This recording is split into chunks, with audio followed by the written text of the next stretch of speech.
Hello good morning student, कैसे हैं आप। मैं जे.के. शिवहरी, केमिस्ट्री का टीचर। आपका एक बार पुनः स्वागत है मेरे एवं आपके अपने यूट्यूब चैनल केमिस्ट्री माइंड में। अपना जो क्लास 11 का यूनिट 4 केमिकल बॉन्डिंग चल रहा था, उसके सभी लेक्चर फिनिश हो गए हैं। आप डिस्क्रिप्शन में लेक्चर टू लेक्चर देख सकते हैं कि कौन सी हेडिंग किस लेक्चर में पढ़ाई है। और जब ये सभी लेक्चर फिनिश हो गए हैं तो अब बारी है कि केमिकल बॉन्डिंग की अपन एक्सरसाइज करें। तो एनसीईआरटी पैटर्न है, जो एनसीईआरटी ने 40 क्वेश्चन दिए हैं आपकी एक्सरसाइज में। बारी बारी से प्रयास करूंगा मैं 40 ही क्वेश्चन बता दूं। कुछ बहुत पुअर क्वेश्चन आएगा तो मैं आपकी हेल्प करके उसको छोड़ भी दूंगा। चलते हैं आपके पहले क्वेश्चन से।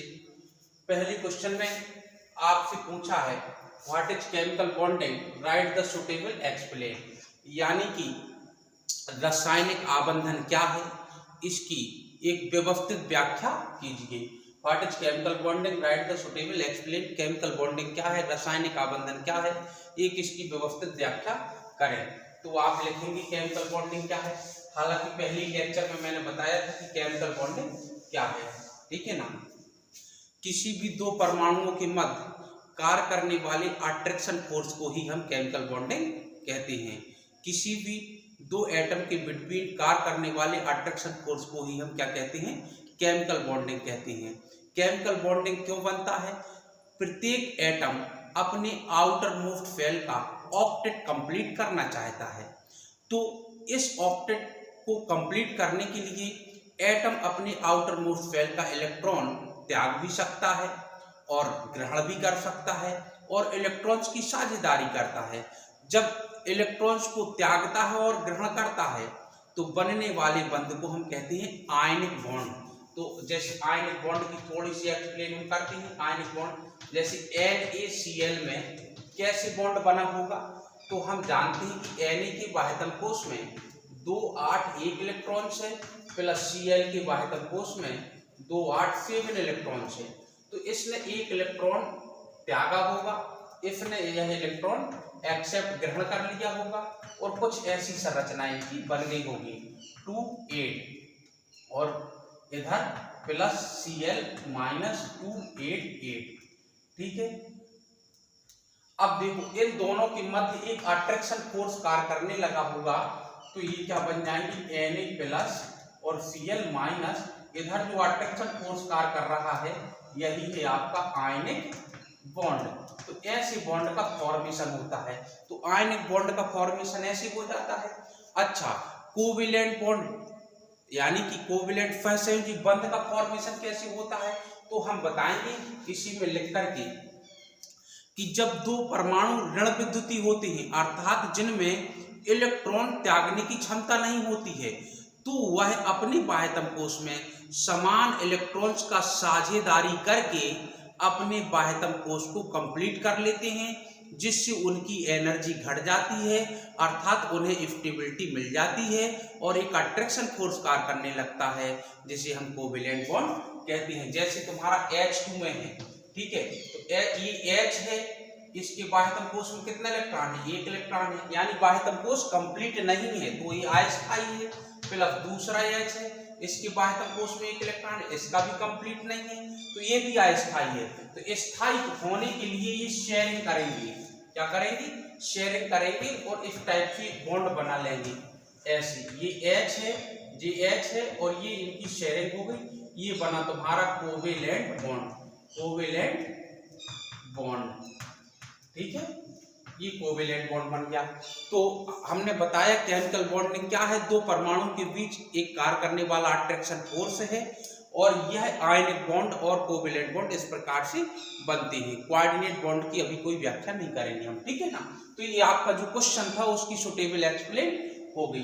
अब क्वेश्चन 2 3 एंड 4, ये तीनों क्वेश्चन आपके एक ही क्वेश्चन को शो कर रहे हैं, और तीनों क्वेश्चन कहते हैं नीचे दिए हुए एटम्स, मॉलिक्यूल्स एवं आयन के लुईस डॉट स्ट्रक्चर लिखो, लुईस डॉट संरचनाएं लिखो। तो यहाँ कुछ एलिमेंट्स दिए हैं, कुछ उसने मॉलिक्यूल्स भी दे रखे हैं और कुछ उसने आयंस भी दे रखे हैं। तो कह रहा है right the Lewis dot structure following atoms molecules and ion, यानी कि नीचे उसने कुछ एटम और आयन और मॉलिक्यूल दिए हैं, इनके लुईस डॉट स्ट्रक्चर लिखना है। तो यदि आपको लुईस डॉट स्ट्रक्चर बिल्कुल नहीं आता है तो मैंने एक लेक्चर पूरा दिया था Lewis theory and Lewis dot structure, उसको आप बेटा सीन करें, केमिस्ट्री माइंड में सर्च करके देख लेना बाय जेके सर, तो उसको सीन कर लें, फिर इस लेक्चर को पढ़ें तो आपको समझ में आएगा, और नहीं तो मैं इसी में भी आपको समझा दे रहा हूँ, आपको कंप्लीटली समझ में आएगा।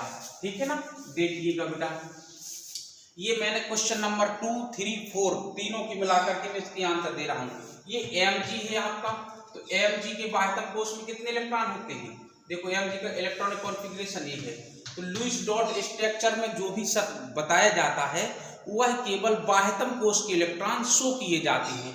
तो हम देखें जरा, इसके बाह्यतम कोश में कितने इलेक्ट्रॉन है? 2 इलेक्ट्रॉन है, तो हम लिख सकते हैं Mg और 2 डॉट बना देंगे। ठीक है, ये दोनों इलेक्ट्रॉन बॉन्ड बनाने में भाग लिए होते तो हम बॉन्ड दिखा देते, और भाग नहीं लिए हैं तो हम डॉट में दिखा देंगे। ठीक है, क्लियर हुआ? अच्छा, अब बारी आई Na की, तो Na के बाह्यतम कोश में कितने इलेक्ट्रॉन है? 1। तो Na का संरचना हम कैसे बना देंगे? ऐसे। क्यों?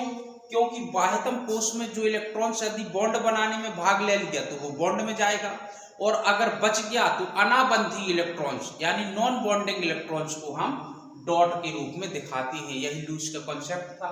ठीक है, अब बारी आई किसकी? बोरान की। तो बोरान के बाह्यतम कोश में कितना होता है? 2 और 3 5 होता ना इसके पास एटॉमिक नंबर। तो बाह्यतम कोश में कितने इलेक्ट्रॉन्स इसके? 3। क्या किसी ने बंध बनाया? नहीं बनाया।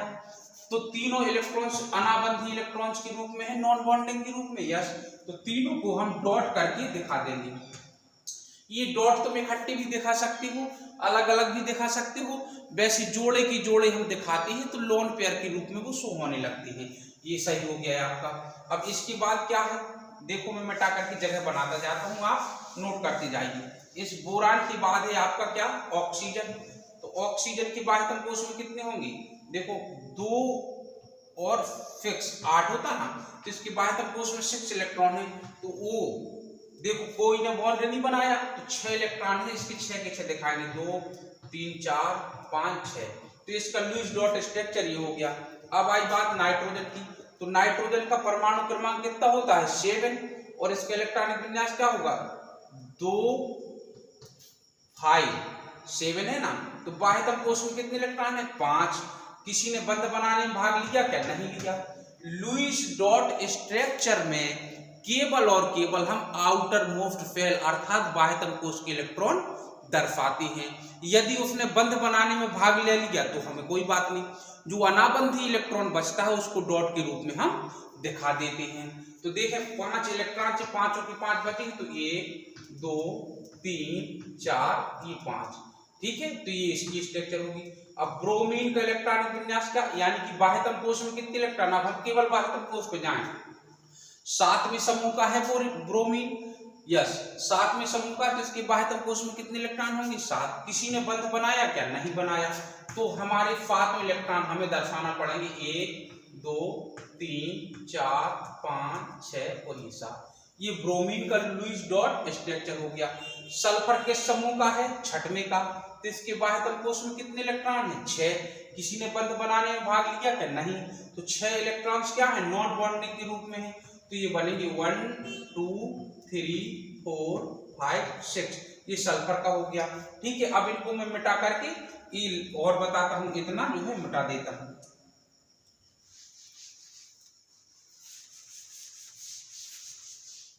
नेक्स्ट किसका है? एल्यूमिनियम का। तो एल्यूमिनियम किस समूह का है? 3रे का। तो इसके बाह्यतम कोश में कितने इलेक्ट्रॉन होंगे? 3। तो 3 में से ये तीनों अभी नॉन बॉन्डिंग के रूप में है, तो हम 3 ऐसे दिखा देंगे। ठीक है, तो ये एल्यूमिनियम का हो गया। अब आया हाइड्रोजन का बेटे। तो हाइड्रोजन के बाह्यतम कोश में कितने होते? 1। किसी ने बंध बनाने में भाग लिया? क्या नहीं। तो ये ऐसे दिखा देंगे। अच्छा, ये अब H माइनस में कितने होंगे? 2। तो H माइनस, तो H हमने ऐसे लिख दिया, ऐसे। इसको जब भी कोई आयन हो तो उसके बड़े कोष्टक में दिखा दिया करो। ठीक है ना। तो एक इलेक्ट्रॉन तो ये इसका स्वयं का है, ये कहीं से और लाया है तो उसको मैं दूसरे इससे दिखाता हूँ लाल से। ठीक है ना, यानी कि ये कहीं से और आया है। अब इस पर क्या माइनस आ गया? 1 माइनस। इसके पास टोटल इलेक्ट्रॉन कितने हैं? 2। एक उसका स्वयं का है, एक किसी का ऋण के रूप में लिए है एक्स्ट्रा, तो एक्स्ट्रा इलेक्ट्रॉन मैंने लाल से दिखा दिया, तो ये हो गया। अब बारी आई सल्फर की, तो सल्फर के बाह्यतम कोश में कितने इलेक्ट्रॉन्स होते हैं? 6। 2 माइनस है तो कितने हो गए होंगे? 8। तो हमने ऐसे बड़े कोष्टक में लिया सल्फर को ऐसे, और 6 इलेक्ट्रॉन थे जो इसकी 1 2 3 4 5 6, और जी 2 इलेक्ट्रॉन किसी की एक्स्ट्रा लेके आया है, तो जी हम किसी अन्य चिन्ह से दर्शा सकते हैं। और इस पर कितने आवेश हैं? 2, तो ये F डबल माइनस का हो गया। अब बारी आई H2 गैस की, ठीक है, क्लियर हो गया इतना? तो H2 गैस में देखिए, ये भी मिटा दीजिए। H2 गैस में देख लीजिए, H2 गैस में अगर हम इसकी बॉन्ड दिखा दें तो ये सेंट्रल एटम कौन है? S। अगर आप नहीं जानते हैं सेंट्रल एटम क्या है, बॉन्ड कैसे बन रहा है, लुईस डॉट स्ट्रक्चर को समझने के लिए, इसीलिए सबसे पहले मैंने थ्योरी पढ़ाई है। तो लुईस डॉट स्ट्रक्चर आप देखिए, लेक्चर देखिए, इसका डिस्क्रिप्शन में लिंक दी है, उससे लेक्चर पता चल जाएगा आपका। तो ये सेंट्रल एटम कितने बंध बनाना चाहता है? 2। हाइड्रोजन कितने बनाना चाहता है? 1 बंध। तो देखो इस बंध में एक इलेक्ट्रॉन इस सल्फर का है और एक इलेक्ट्रॉन ये हाइड्रोजन का है, ठीक है, अच्छी बात। तो ये किसका है? एक इलेक्ट्रॉन हाइड्रोजन का, ठीक है। अच्छा, इसी प्रकार से एक इलेक्ट्रॉन इस सल्फर का है और एक इलेक्ट्रॉन ये हाइड्रोजन का है, ऐसे, ठीक है। अब हाइड्रोजन के पास तो एक ही इलेक्ट्रॉन था, तो वो यूज हो चुका है, ठीक है। सल्फर के पास लेकिन कितने इलेक्ट्रॉन थे? 6 थे, तो 2 तो इसने यूज कर लिए, बचे 4, तो 4 बचे हैं। तो ये कैसे? ऐसे 1 2 3 4 ऐसे। इस संरचना को हम ऐसे लिख सकते हैं बेटे, एस, ये इसको हम बॉन्ड के रूप में दिखा दें ऐसे, सिंगल बॉन्ड H, इसको हम बॉन्ड के रूप में दिखा दें दोनों इलेक्ट्रॉनों को H, और जे डॉट इलेक्ट्रॉन ऐसे दिखा दें। हम क्रॉस से भी दिखा सकते हैं और डॉट से दिखाते हैं, ज्यादातर चूंकि डॉट स्ट्रक्चर है तो हमें डॉटिंग से दिखा देना चाहिए, ठीक है। लो डॉट से दिखाई दे रहे हैं, हमने तो क्रॉस इसलिए बना दिया था कि ये ताकि पहचान में आ सके सल्फर का इलेक्ट्रॉन है, तो हमने डॉट क्रॉस की जगह डॉट ही रख दिया क्योंकि इसका नाम ही डॉट स्ट्रक्चर है। तो ये संरचना भी सही हो गई। तो बॉन्ड भी शो कर दो, जब बॉन्ड शो कर दोगे तो फिर हमें डॉट शो करने की जरूरत नहीं है, ठीक है ना। और जहां बॉन्ड शो नहीं होगा तो वहां उसके इलेक्ट्रॉन डॉट के रूप में शो करने पड़ेंगे। तो ये स्ट्रक्चर भी सही है, दिस इज आल्सो राइट। फिर इसके बाद क्या आया? SiCl4, ठीक है। तो देखें जरा, सेंट्रल एटम कौन है? Si। कितने बंध बनाना चाहता है? 4। क्लोरीन कितने चाहता है? ये क्लोरीन ने एक बंध बना लिया। क्लोरीन के समूह का है, 7 में का, तो एक बंध बनाना चाहता था, एक इलेक्ट्रॉन से इसमें पार्टिसिपेट कर लिया, तो बचे कितने? 6। 1 2 3 4 5 6। इन्हीं को लोन पेयर इलेक्ट्रॉन कहते हैं। ये जोड़े क्या है? लोन पेयर है, तो 3 जोड़े हो गए, Lp बराबर क्या हो गए? 3, ठीक है। ये क्लोरीन इसके पास कितने बचे? 6। 1 2 3 4 5 6। ऐसे ही इसके पास 1 2 3 4 5 6। ऐसे ही इसके पास 1 2 3 4 5 6। इसके पास कोई इलेक्ट्रॉन बचा क्या? नहीं बचा। तो यही इसका संरचना सूत्र हो गया, किसका? SiCl4 का। अब किसका है? BeF2 का, ठीक है।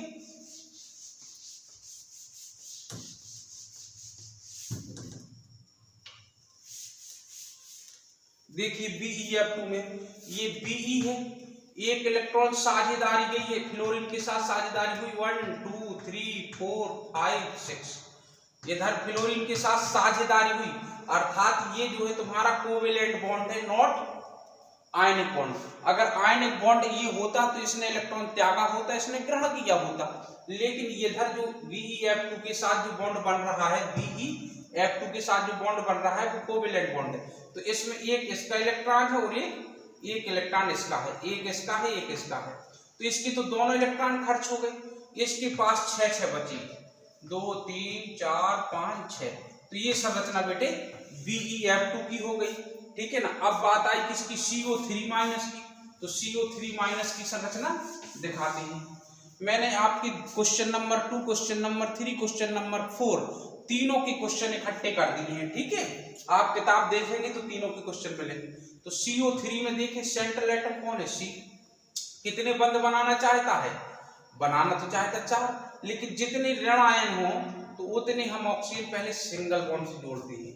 अगर सिंगल बॉन्ड से जोड़े तो अब इसके पास कितने इलेक्ट्रॉन होना चाहिए, एक माइनस इसके पास, तो एक माइनस है इसके पास, तो 1 2 3 4 5 6 इलेक्ट्रॉन थे, पार्टिसिपेट कर गए, एक माइनस का ये एक्स्ट्रा इलेक्ट्रॉन हो गया, ठीक है ना। इस माइनस को हम कहाँ रख देंगे, इधर रख देंगे। अच्छा, इसी प्रकार से ये ऑक्सीजन है तुम्हारा, ये वाला ऑक्सीजन 1 2 3 4 5, और ये जो माइनस वाला ये एक्स्ट्रा इलेक्ट्रॉन हो गया, ठीक है ना। और ये डबल बॉन्ड बना रहा है ऑक्सीजन से, तो इसने दो इलेक्ट्रॉन साझे में इसने दिए, इसने इसको दिए, तो इसके कितने बचे, 4। तो ये आपका हुआ लुईस डॉट स्ट्रक्चर। इस माइनस की वजह से एक माइनस इधर और आएगा, ये हो गया, ठीक है ना, क्लियर होगा। अब आया तुम्हारा HCOOH। देखिए इसको, जितने माइनस हों तुम्हारे सेंट्रल एटम से उतनी ही ऑक्सीजन सिंगल बॉन्ड से जोड़ दीजिए और उन पर एक एक इलेक्ट्रॉन चढ़ा दीजिए, एक्स्ट्रा वाला अपने आप बन जाएगा। ये साझे में चला गया, 6 इलेक्ट्रॉन थे तो एक साझे में चला गया, बचे 5, एक माइनस का आ गया, ठीक है। अब बारी आई HCOOH की, तो HCOOH का देखिए जरा, इसका सेंट्रल क्या है, C, single bond O, single bond H, single bond H, double bond O। अगर ये आपको नहीं पता तो लुईस डॉट स्ट्रक्चर जरूर देखें, उसको पता चलेगा आपको, ठीक है ना। देखो ये कार्बन ने कहा कि मुझे 4 बंध बनाना है, इसका नियम होता है कार्बोक्सिलिक अम्लों का कि एक सिंगल बॉन्ड से OH ग्रुप जुड़ता है। तो देखिए अब इसके पास कितने इलेक्ट्रॉन थे, 6 थे, तो 2 बंध बना लिए, तो कितने बचे, 4, ये डॉट के रूप में। हाइड्रोजन के पास 1 इलेक्ट्रॉन था, एक ही बंध बना लिया उसने, तो इसके पास कोई इलेक्ट्रॉन नहीं बचा, इसके पास कोई इलेक्ट्रॉन नहीं बचा। कार्बन के पास 4 इलेक्ट्रॉन थे, 1 2 3 4 बॉन्ड कंप्लीट हो गए, तो कोई डॉट नहीं बचा। ऑक्सीजन के पास 6 इलेक्ट्रॉन थे, 2 बंध बना लिए, तो बचे कितने, 4। तो ये लुईस डॉट स्ट्रक्चर होगी तुम्हारी फार्मिक एसिड की। और कोई बचा नहीं बचा। तो नेक्स्ट क्वेश्चन नंबर 5 और क्वेश्चन नंबर 6 को देखिएगा। क्वेश्चन नंबर 5 कहता है define the octet law, right it's important and limitation. यानी कि अष्टक नियम क्या है, अष्टक नियम क्या है, इसका महत्व एवं इसकी लिमिटेशन, सीमाएं समझाओ, ठीक है ना। तो मैं बताता हूं अष्टक नियम क्या है। सबसे पहले देखें अष्टक नियम। इस नियम के अनुसार जब भी किसी स्टेबल कंपाउंड का फॉर्मेशन होता है तो उसमें उपस्थित प्रत्येक एटम के बाह्यतम कोश में 8 इलेक्ट्रॉन होते हैं या उसका बाह्यतम कोश कंप्लीट होता है। यदि H को छोड़ दिया जाए तो सभी के बाह्यतम कोश में 8 इलेक्ट्रॉन होते हैं। आई रिपीट, जब किसी स्थायी कंपाउंड का फॉर्मेशन होता है तो उसमें उपस्थित प्रत्येक परमाणु के बाह्यतम कोश में 8 इलेक्ट्रॉन होते हैं। इस नियम को अष्टक नियम कहते हैं। इसका महत्व क्या है, पहले मैं कुछ एग्जाम्पल बताता हूं। देखिए जैसे NaCl का ये फॉर्मेशन हो गया, तो इसकी आउटर मोस्ट शेल में कितने हैं, 281 प्लस Cl 287। जब इसका फॉर्मेशन होगा तो अष्टक नियम कहता है कि इसके बाह्यतम कोश में 8 इलेक्ट्रॉन रह जाएंगे और इसके बाह्यतम कोश में भी 8 इलेक्ट्रॉन होंगे। तो देखिए जरा, ये 1 इलेक्ट्रॉन डोनेट कर देता है और ये इस प्रकार से इसका फॉर्मेशन हो जाता है। तो दोनों के बाह्यतम कोश में 8 इलेक्ट्रॉन हो जाते हैं। यही अष्टक रूल है। इसी प्रकार से KCl, KBr, KI यानी मैक्सिमम कंपाउंड जो बनते हैं इस रूल का पालन करते हैं, ठीक है ना। अच्छा, इसका इंपॉर्टेंस क्या है, इस रूल का पालन करने से जो भी बॉन्ड बनता है वो एक स्ट्रॉन्ग बॉन्ड होता है और मॉलिक्यूल्स को स्टेबिलिटी गेन हो जाती है, ठीक है। तो अब आप देखें लिमिटेशन क्या है, इसकी सीमाएं देखिए। यानी कि अष्टक, हिंदी में कहेंगे अष्टक नियम के अपवाद, अष्टक नियम के अपवाद भी कह सकते हैं हम, अपवाद, और इंग्लिश में कह सकते हैं एक्सेप्शन ऑफ ऑक्टेट लॉ या लिमिटेशन ऑफ ऑक्टेट लॉ। तो देखिए कुछ कंपाउंड ऐसे भी हैं जो कि स्टेबल हैं, या यूं कहिएगा अनेक कंपाउंड ऐसे पाए गए जिनमें उपस्थित प्रत्येक एटम के बाह्यतम कोश में 8 इलेक्ट्रॉन नहीं हैं, लेकिन इसके बावजूद भी वह स्टेबल हैं। तो ऐसी कंपाउंड को हम अष्टक नियम का अपवाद कहते हैं। यह प्रत्येक प्रकार की कंपाउंड में मिल जाएंगे आपको, जैसे आयनिक कंपाउंड में आयनिक में जितने भी तुम्हारे allied single plus Be double plus कि जितने भी यौगिक हैं ये अष्टक रूल का पालन नहीं करते हैं। Al ट्रिपल प्लस वाले भी इसका पालन नहीं करते हैं। तो एलाइड सिंगल प्लस और Be डबल प्लस जैसे LiCl, तो इसमें Li के बाह्यतम कोश में 2 इलेक्ट्रॉन होते हैं, जबकि Cl के बाह्यतम कोश में 8 इलेक्ट्रॉन हो जाते हैं। लेकिन LiCl एक स्टेबल कंपाउंड है, तो हम कह सकते हैं कि यह अष्टक नियम का अपवाद है। ठीक इसी प्रकार से BeF2 लिख सकते हैं आप, BeCl2 लिख सकते हैं आप। ये सब अष्टक रूल के अपवाद हैं और इनमें आयनिक कैरेक्टर भी होता है। कोवेलेंट कंपाउंड में देखें जरा, कोवेलेंट कंपाउंड, कोवेलेंट में देखें, कोवेलेंट में आपका जैसे ये तुम्हारा है PCl5, अगर इसका संरचना बनाते हैं अपन इस टाइप से Cl Cl Cl Cl Cl, यही कारण है कि इसकी संरचना अपन 2 प्रकार से बनाते हैं, एक सिडविक के अनुसार, एक सगडेन के अनुसार। ये सिडविक के अनुसार है आपका, सिडविक के अकॉर्डिंग, ये सिडविक के अनुसार संरचना है आपका। तो अगर ऐसा संरचना बनता है तो इसके बाह्यतम कोश में कितने 8 इलेक्ट्रॉन, इनके बाह्यतम कोश में तो 8 इलेक्ट्रॉन है, लेकिन फास्फोरस के बाह्यतम कोश में हमारे 10 इलेक्ट्रॉन हो जाते हैं। कितने इलेक्ट्रॉन हो जाते हैं? 10 इलेक्ट्रॉन हो जाते हैं। और PCl5 एक स्टेबल कंपाउंड भी है, इसलिए PCl5 भी इसका अपवाद है। और SF6 भी सल्फर के बाह्यतम कोश में कितने इलेक्ट्रॉन्स हो जाते हैं? 12 हो जाते हैं। IF7 अगर ऐसा मॉलिक्यूल्स बनता तो I के बाह्यतम कोश में 14 इलेक्ट्रॉन हो जाते हैं। तो ये कुछ कोवेलेंट कंपाउंड है जो कि अष्टक रूल का अपवाद है। और कोऑर्डिनेशन कंपाउंड तो अधिकांश ही अष्टक रूल के अपवाद होते हैं, जैसे तुम्हारा FeCN का होल 6 K4, ये तुम्हारा कोऑर्डिनेशन कंपाउंड है, कोऑर्डिनेशन कंपाउंड है। तो इसमें क्या होता है, Fe के बाह्यतम कोश में 2 इलेक्ट्रॉन होते हैं, तो वो तो डोनेट कर देता है, लेकिन प्रत्येक लिगेंड्स 2-2 इलेक्ट्रॉन देकर के 12 इलेक्ट्रॉन्स हो जाते हैं इसके बाह्यतम कोश में। तो जितने भी कोऑर्डिनेशन कंपाउंड हैं वो मैक्सिमम सब अपवाद ही हैं, लेकिन कुछ कोवेलेंट कंपाउंड भी इसके अपवाद हैं और कुछ आयनिक कंपाउंड अपवाद हैं जो आपको बता दिए हैं। तो ये आपका अष्टक रूल है, उसके इंपॉर्टेंस भी हो गए और उसके एक्सेप्शन एवं लिमिटेशन भी हो गए।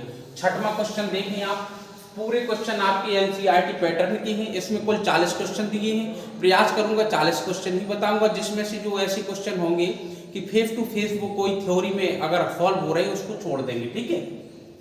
छठवां क्वेश्चन कहता है right the optimum condition. Optimum condition होती हैं अनुकूल, अनुकूल स्थितियां, अनुकूल स्थिति। Right the optimum condition for ionic bond formation, यानी कि हिंदी में क्वेश्चन आएगा कि आयनिक बॉन्ड के निर्माण के लिए अनुकूल स्थितियां क्या हैं, उनके पक्ष में स्थितियां क्या हैं। तो आप लिखेंगे the optimum condition for ionic bond are following, यानी आयनिक बॉन्ड की फॉर्मेशन में निम्न परिस्थितियां अनुकूल हैं। नंबर 1 है for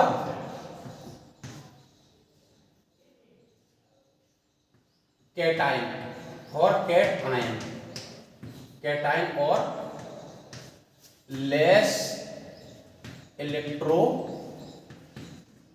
negative atom, negative atom, यानी कि उस कण के लिए जिसको धन आयन बनाना है या जिसकी विद्युत ऋणात्मकता कम है, तो उसकी क्या कंडीशन है। 1 नंबर है ionization energy, ionization energy should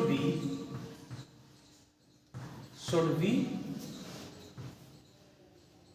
less, यानी कि आयनन ऊर्जा का मान कम से कम होना चाहिए, आयनन ऊर्जा का मान कम से कम होना चाहिए, ठीक है ना।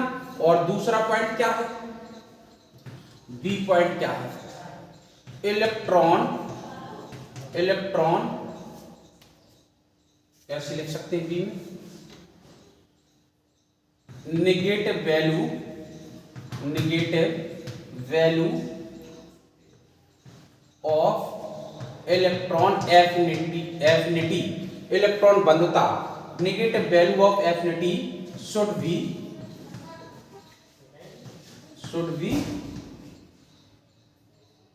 लेस या मिनिमाइज, यानी कि इलेक्ट्रॉन बंधुता जिसको आप कहते हैं इलेक्ट्रॉन लब्धि का जो मान आएगा वो ऋणात्मक आता है, तो वो मान कम से कम होना चाहिए और आयनन ऊर्जा का मान ज्यादा से ज्यादा होना चाहिए। जैसे तुम्हारा सोडियम के बाद आता है मैग्नीशियम के बाद एल्यूमिनियम, सिलिकॉन, कार्बन। तो किसी भी आवर्त में जब तुम बाएं से दाएं ओर जाओगे तो आयनन ऊर्जा का मान घटता है, इसलिए आयनिक बॉन्ड बनाने की प्रवृत्ति कमजोर हो जाती है, ठीक है। इसी प्रकार से अगर तुम बाएं से दाएं ओर जाओगे तो इलेक्ट्रॉन बंधुता का ऋणात्मक मान घटता है, इसलिए बाएं से दाएं ओर जाने में आयनिक बॉन्ड बनाने की प्रवृत्ति कमजोर हो जाती है। अगर हम थर्ड आवर्त की बात करें तो सोडियम में आयनिक बॉन्ड बनाने की प्रवृत्ति सबसे अच्छी होगी। तो ये तो फॉर कंडीशन होगा लेस इलेक्ट्रोनेगेटिव एटम के लिए। और दूसरा क्या है, दूसरा है आपका कंडीशन फॉर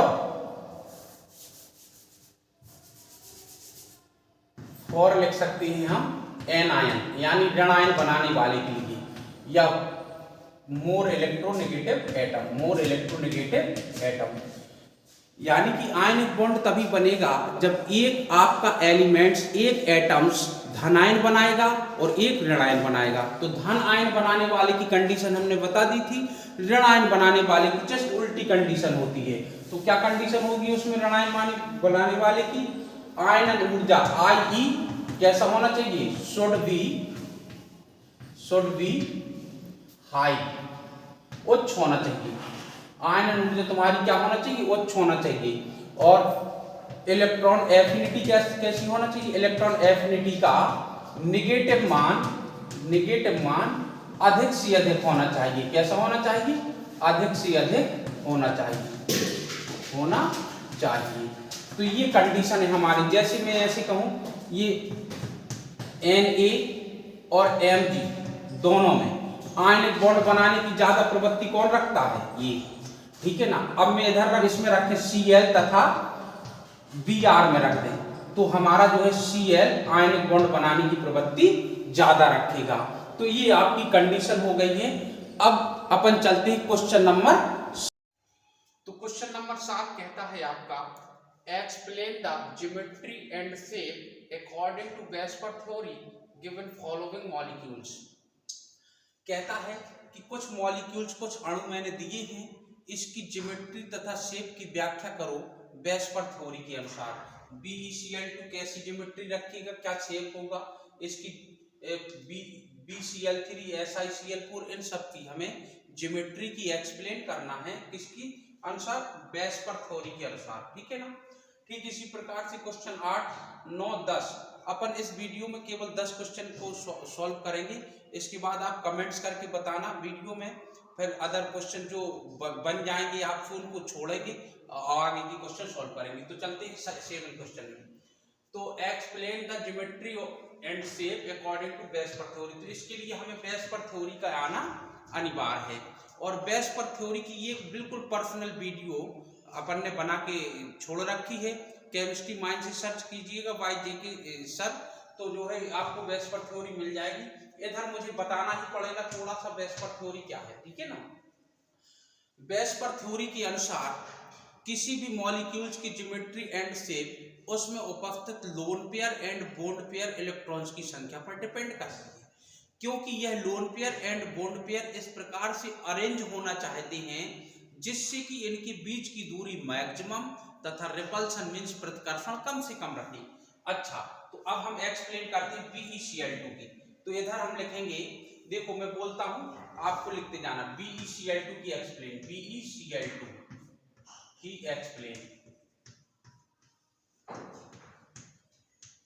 यानी कि BeCl2 की एक्सप्लेन कैसी होगी? रेखी होगी। तो क्यों होगी? ये होगी लीनियर, लीनियर रेखी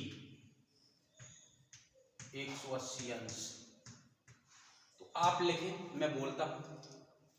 हम जानते हैं कि BeCl2 के सेंट्रल एटम बेरिलियम के पास 2 जोड़े इलेक्ट्रॉन्स हैं। कितने जोड़े इलेक्ट्रॉन्स हैं? 2 जोड़े इलेक्ट्रॉन्स हैं, और दोनों जोड़े इलेक्ट्रॉन्स बॉन्ड पेयर के रूप में है, Bb के रूप में है, Bb के रूप में है।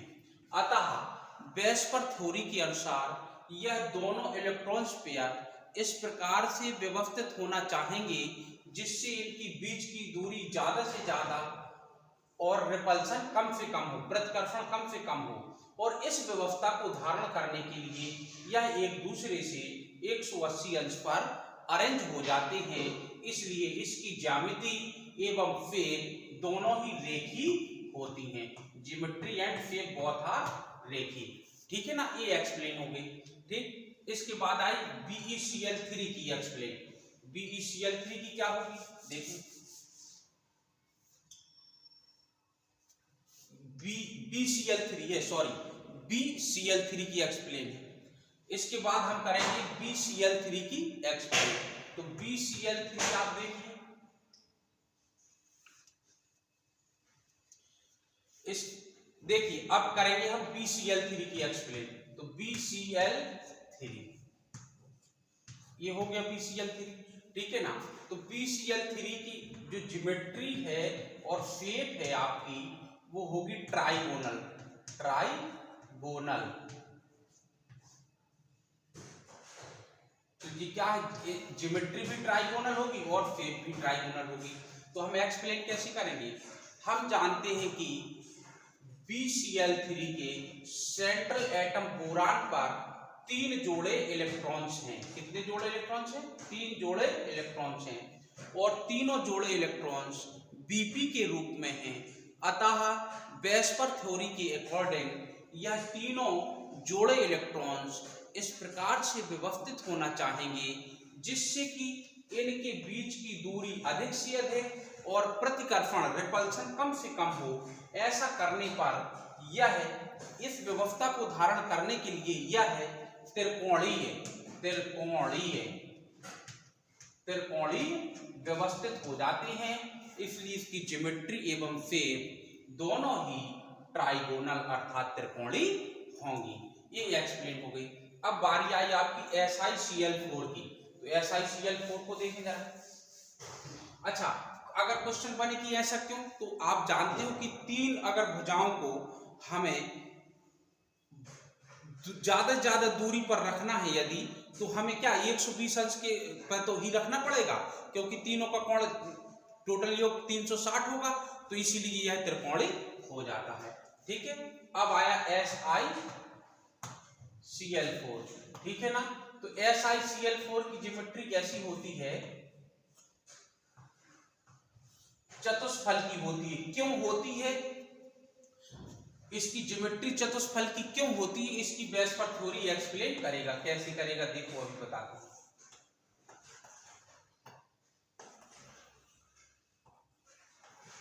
ये है टेट्राहीड्रल, टेट्राहीड्रल मीन्स चतुष्फल की।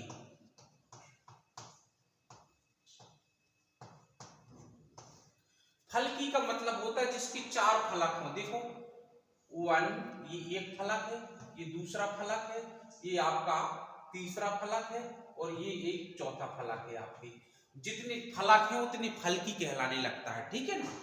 तो इसकी चतुष्फल की क्यों है ज्योमेट्री? आप देखेंगे जो SiCl4 का केंद्रीय परमाणु है, इसके बाह्यतम कोश में कितने इलेक्ट्रॉन हो जाते हैं? 8, अर्थात कितने जोड़ी इलेक्ट्रॉन्स हो जाती हैं? 4 जोड़ी। लेकिन चारों जोड़ी क्या है? Bp के रूप में है। तो इधर से लिखेंगे, ठीक है ना। सुनना जरा और लिखना इसको। आप वीडियो को पॉज करके खूब लिख सकते हैं आराम से। हम जानते हैं कि SiCl4 के सेंट्रल एटम Si के पास 4 जोड़े इलेक्ट्रॉन्स होते हैं। यह चारों जोड़े बॉन्ड पेयर के रूप में होते हैं। अतः वेस्पर थ्योरी के अनुसार यह चारों जोड़े इलेक्ट्रॉन इस प्रकार से व्यवस्थित होना चाहेंगे जिससे कि इनके बीच की दूरी ज्यादा से ज्यादा और प्रतिकर्षण कम से कम हो। इस व्यवस्था को धारण करने के लिए यह चतुष्फलकी व्यवस्था को प्राप्त कर लेते हैं, अर्थात इसकी ज्योमेट्री एवं शेप दोनों ही चतुष्फलकी होंगे। अच्छा, आप ये सोच रहे होंगे ये वाला शब्द क्यों लिखते हैं? देखो बेटा, ज्योमेट्री तो ज्यों की त्यों रहती है, लेकिन जब भी इसके पास लोन पेयर इलेक्ट्रॉन्स आएगा तब तब उसकी शेप बिगाड़ेगा वो, तो शेप में डिफरेंस आएगा। ठीक है ना, क्लियर हुआ?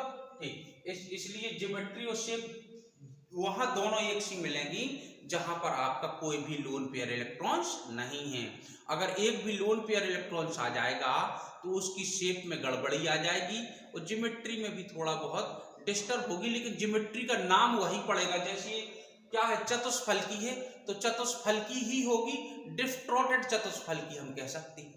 ठीक है ना, अगर कहीं गड़बड़ी आएगी तो डिस्टॉर्टेड चतुष्फलकी हम कह सकते हैं। ऐसा क्वेश्चन एक है अभी आपकी CNCERT पैटर्न में, मैं उसकी चर्चा करूंगा। अब आता है आपका ASF5। तो ASF5 की ज्योमेट्री क्या होगी और क्यों होगी, इसकी व्याख्या भी हम वेस्पर की थ्योरी के अनुसार करेंगे। ठीक है ना, बहुत डिटेल पढ़ना है तो आपको वेस्पर थ्योरी पढ़ना ही चाहिए और पढ़ना ही पड़ेगी। ठीक है ना, अगर आप ने नहीं पढ़ा है तो आप केमिस्ट्री माइंड सर्च कीजिएगा, आपको मिल जाएगा तुरंत। ठीक है ना, तो देखें जरा, ये ASF5 मैंने उसमें PCl5 की ज्योमेट्री बना के दिखाई थी। तो देखो ये इस टाइप की ज्योमेट्री होगी और क्यों होगी इसकी अपन एक्सप्लेन कर ही दे रहे हैं।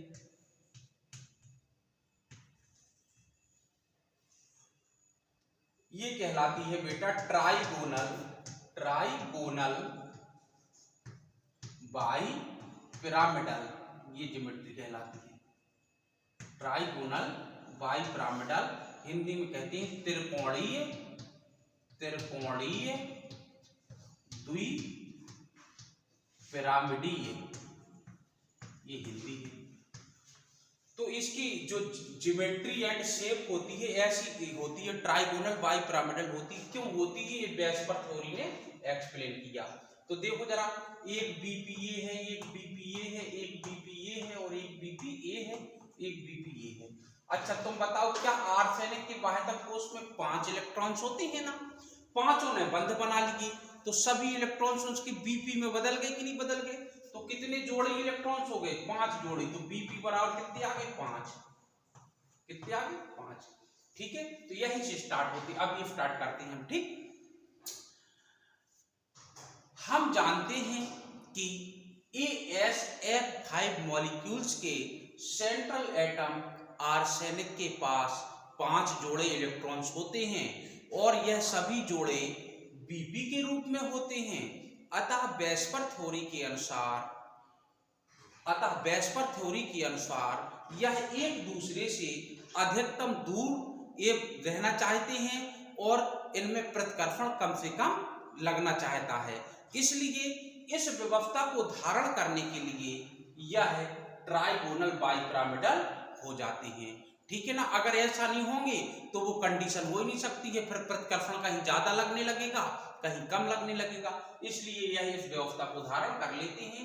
ये आपकी इक्वेटोरियल कहलाती है पोजीशन, तीनों ये कहलाती है आपकी एक्सियल पोजीशन। ठीक है ना, ये ऐसा क्यों हो जाता है? अगर देखेंगे इसकी बंध की लंबाई ज्यादा होगी इन दोनों बंध की कंपेरिजन, ये आपको बेंट रूल बताएगा। इसकी डिटेल अगर करना है तो आप बेंट रूल पर्सनल पढ़ लेना, बॉन्ड लेंथ के बारे में बताएगा और ये कौन कहाँ बैठेगा। तो इसमें तो खैर बेंट रूल का कोई यूज है ही नहीं। तो ये एक्सप्लेन आपकी हो चुकी है। अब क्या आया आपका H2S आया, ये है H2S। तो देखो H2S इस टाइप की संरचना बनी होगी इसकी। ठीक है ना, एक्चुअली अगर गौर किया जाए तो इस पे कितने लोन पेयर इलेक्ट्रॉन्स है? 2 लोन पेयर इलेक्ट्रॉन्स हैं। तो ये लोन पेयर का प्रतिकर्षण इसको इतना दबा देता है, ऐसे ये लोन पेयर है। तो ये बॉन्ड एंगल आपका करीब आ जाता है, ये 92 के समथिंग होता है, ठीक है ना। तो ये कैसी संरचना है, इसको कहते हैं हम बेंड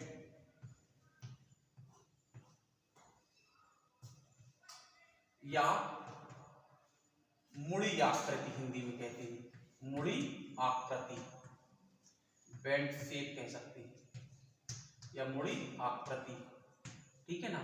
इसको कहते हैं हम कोणी भी कहते हैं, कोणी, क्या कहते हैं, कोणी। इसको हम एक कहते हैं कोणी के अलावा वी आकृति भी कहते हैं, क्या कहते हैं, वी आकृति। अच्छा, अब देखो जरा, अगर गौर किया जाए इसको, देखो ऐसे ऐसे मिलाइएगा आप, ऐसे ऐसे मिलाइएगा, ऐसे ऐसे ऐसे मिलाइएगा, ऐसे ऐसे। तो देखो फलक तो इसमें अब भी 4 है, 1 2 3 4। तो ये फलकी तो होगी, अगर ज्यामिति पूछी जाए तो ये चतुष्फलकी ही है, लेकिन इस जो वास्तव में जो चतुष्फलक होता है उसमें विकृति आ गई। लेकिन अगर शेप पूछी जाए तो शेप पदव इसको हटा दीजिए आप, मैंने वेस्पर थ्योरी में बहुत अच्छा एक्सप्लेन किया है। तो बिल्कुल लोन पेयर इलेक्ट्रॉन्स आप हटा दीजिए तो बी दिखाई देगा, तो बी शेप है। लेकिन क्वेश्चन ये नहीं है, क्वेश्चन ये है कि इसकी आकृति वी आकृति क्यों है, ये व्याख्या करो। तो हम यहीं से स्टार्ट करेंगे, लिखेंगे। हम जानते हैं कि H2S मॉलिक्यूल्स के सेंट्रल एटम सल्फर पर 4 जोड़े इलेक्ट्रॉन्स होते हैं, अतः इसकी ज्योमेट्री एवं शेप दोनों ही चतुष्फलकी होनी चाहिए थी। लेकिन इन 4 जोड़े इलेक्ट्रॉन्स में 2 Lp के रूप में और 2 Pp के रूप में होते हैं, और वेस्पर थ्योरी के अनुसार Lp टू Lp रिपल्सन यानी प्रतिकर्षण Bp टू Bp की तुलना में बहुत ज्यादा होता है, इसलिए और Lp इलेक्ट्रॉन्स Bp की तुलना में बहुत ज्यादा स्थान घेरते हैं। देखो कितना ज्यादा स्थान घेरे हैं, बहुत ज्यादा स्थान घेरते हैं, इसलिए इसकी शेप चतुष्फलकी न रहकर कैसी हो जाती है, बेंट शेप हो जाती है, जिसे हम कोणी या बी आकृति कहते हैं। अर्थात इसकी शेप बी की आकृति के समान हो जाती है। ये एक्सप्लेन हुई इसकी। अब आई बात किसकी, PH3 की। तो PH3 की शेप देखें जरा, ये PH3 के पास 3 तो देखो बॉन्ड पेयर इलेक्ट्रॉन्स हैं और एक लोन पेयर है।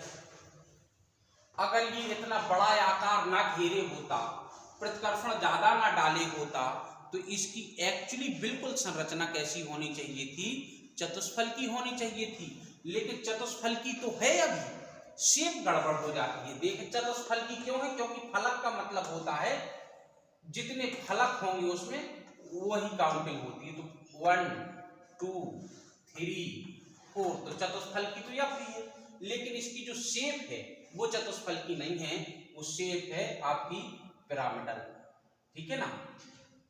शेप कैसी है इसकी, पिरामिडल, जैसे पिरामिडल होती है, ठीक। अच्छा, अब इसकी एक्सप्लेन हमको करना है, तो हम क्या बताएंगे। देखो ये ज्यादा स्थान घेर रहा है तो प्रतिकर्षण डालेगा तो इसको दबाएगा ऐसे, ठीक है ना। अच्छा, ये Bp है और ये भी Bp है, तो Bp का प्रतिकर्षण होता है कमजोर, तो इसका प्रभाव ज्यादा पड़ेगा तो ये दबाएगा। लेकिन इतना भी नहीं पड़ेगा कि ये समेट करके ऐसी हो जाए, ऐसी आ जाए, क्योंकि इनके मध्य भी तो प्रतिकर्षण कार्य कर रहा है, इनके मध्य, दोनों के मध्य भी तो प्रतिकर्षण कार्य कर रहा है। लेकिन एक ऐसी आकृति आकर के ठहर जाएंगे और ये कोण होता है 160 अंश, ठीक है ना। अब हमें एक्सप्लेन करना है तो एक्सप्लेन करते हैं। हम जानते हैं कि PH3 मॉलिक्यूल्स के सेंट्रल एटम फास्फोरस के पास 4 जोड़े इलेक्ट्रॉन्स होते हैं, इसलिए इसकी ज्योमेट्री एवं शेप दोनों ही चतुष्फलकी होनी चाहिए थी। लेकिन इन 4 जोड़े इलेक्ट्रॉन्स में 3 जोड़े Bp के रूप में, लेकिन एक जोड़ा लोन पेयर के रूप में रहता है। और वेस्पर थ्योरी के अनुसार lone pair electrons bond pair की तुलना में बहुत ज्यादा स्थान घेरते हैं तथा Lp टू Bp का प्रतिकर्षण Bp टू Bp की तुलना में ज्यादा होता है, इसलिए इसकी शेप चतुष्फल की न रह करके पिरामिडल हो जाती है। और ये एक्सप्लेन हो गई, ठीक है ना। अब अगला क्वेश्चन नंबर 8 में आता है, देखिए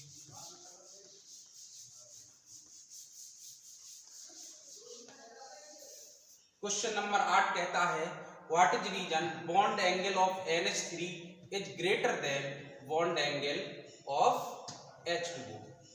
देखो हिंदी में कहता है क्या कारण है कि NH3 का बंध कोण H2O से अधिक है।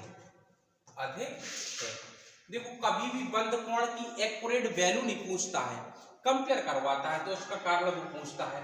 तो देखो हम लिखेंगे हम जानते हैं we know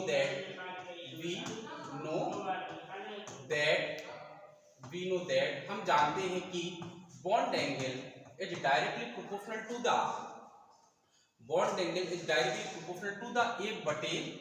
1/Lp electrons of central atom. Means हम कह सकते हैं कि बॉन्ड एंगल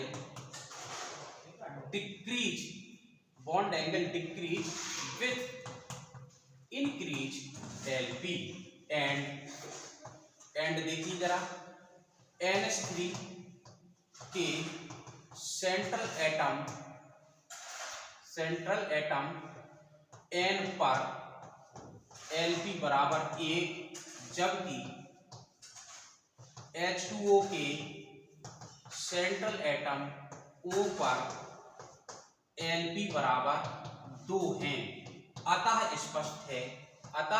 स्पष्ट है bond angle of NH3 is greater than bond angle of H2O, ज्यादा होगा, ठीक है ना।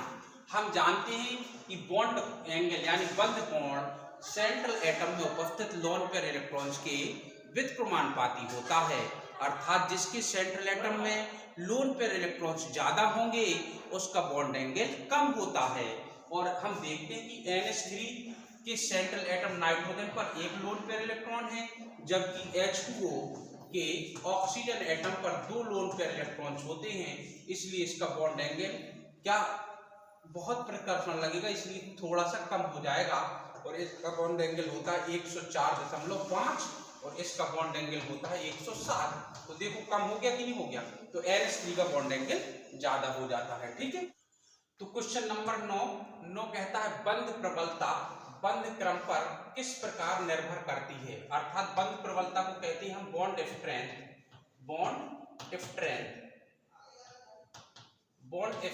बॉन्ड ऑर्डर पर किस प्रकार से निर्भर करती है, ये पूछ रहा है, ठीक है ना। तो हम जानते हैं, इधर लिखेंगे इसके आंसर में वी नो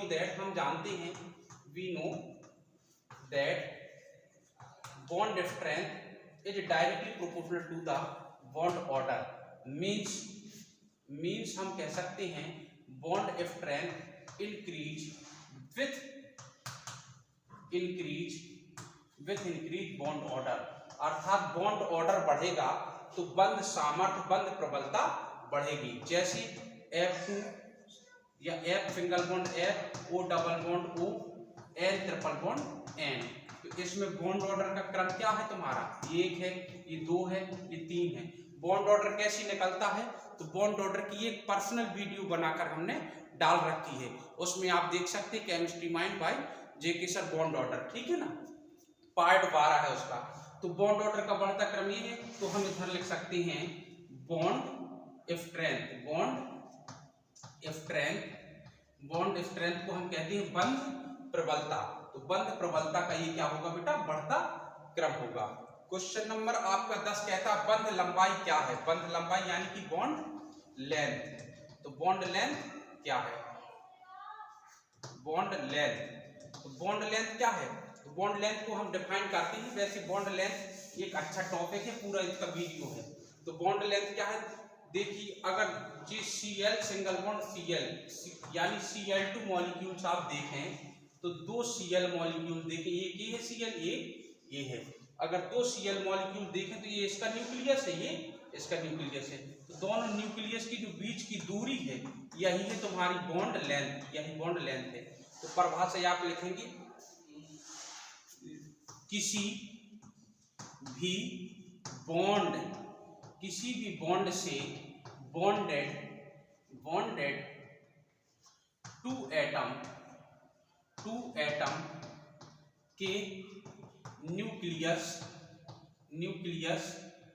की बीच की दूरी को ही